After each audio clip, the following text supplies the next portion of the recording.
road. Define banking of road.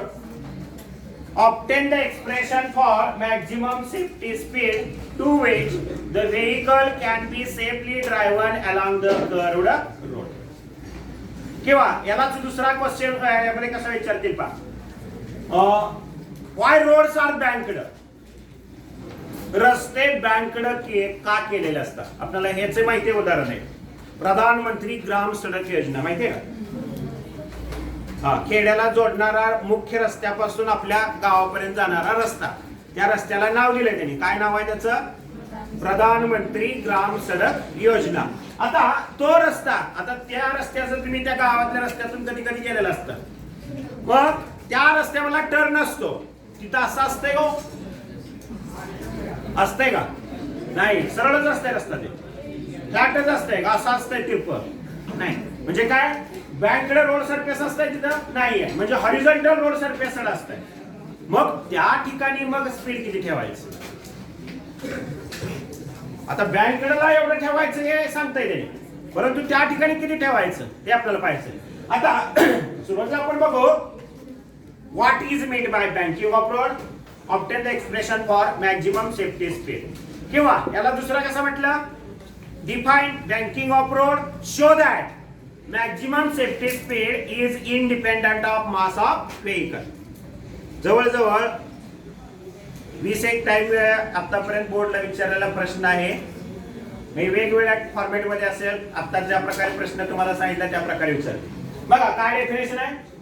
At the curve or turn the surface of road is kept inclined so that outer edge, बाहेरची कडा, outer edge of the road is at higher level, म्हणजे उंचावरती, higher level than that of the inner edge is called banking of road. Now expression for maximum safety speed म्हणजे Pmax. Consider n is the normal reaction. Body perform the uniform circular motion which are turned along the banked curved road. त्यामध्ये n हा त्याचा normal reaction component आहे. W is called as mg and it is called as weight of the body.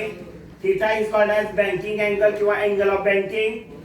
दोन force त्या vehicle वरती काम करतात. जेव्हा हा हॉरिझॉन्टल जमीन समांतर पृष्ठभाग आहे आणि हा बँकड रोड सरफेस आहे, हे वाहन त्या टर्न मधून टर्न व्हायला लागलाय, त्याच्यावरती दोन फोर्स काम करतात. त्याचं वजन हे कुठं असतं? Vertically downward direction. आणि दुसरा फोर्स कोणता आहे? Normal reaction n. आता n is called as normal reaction. n can be resolved. आता n चे दोन कंपोनेंट निर्माण झाले. कोणकोणते? Horizontal component n sin theta आणि vertical component n cos theta. तेच लिहिले. n cos theta it is acting in upward direction, it is a vertical उभा. आणि दुसरा कंपोनेंट कोणता आहे? n sin theta, it is a horizontal component. Due to the n sin theta body perform the uniform circular motion. आणि uniform circular motion जर एखादी body perform करत असेल तर तिला कोणता फोर्स लागतो? Centripetal force is required. And centripetal फोर्सचा फॉर्म्युला काय? n sin theta is equal to cp force आणि n sin theta is equal to mv square upon r. Equation number किती मिळेल? 1. आता दुसरा कंपोनेंट कोणता आहे? n cos theta balances the weight of the vehicle. म्हणजे n cos theta बरोबर formula काय? वेट. वेट बरोबर किंमत mg. आता n cos theta is equal to mg. Equation number 2. Divide 1/2 we get 1/2. काय मिळेल? n sin theta upon n cos theta काय मिळेल? n ला n काय होईल? इथं कॅन्सल होईल. म्हणजे राहिलं काय? sin अपॉन cos किंमत tan.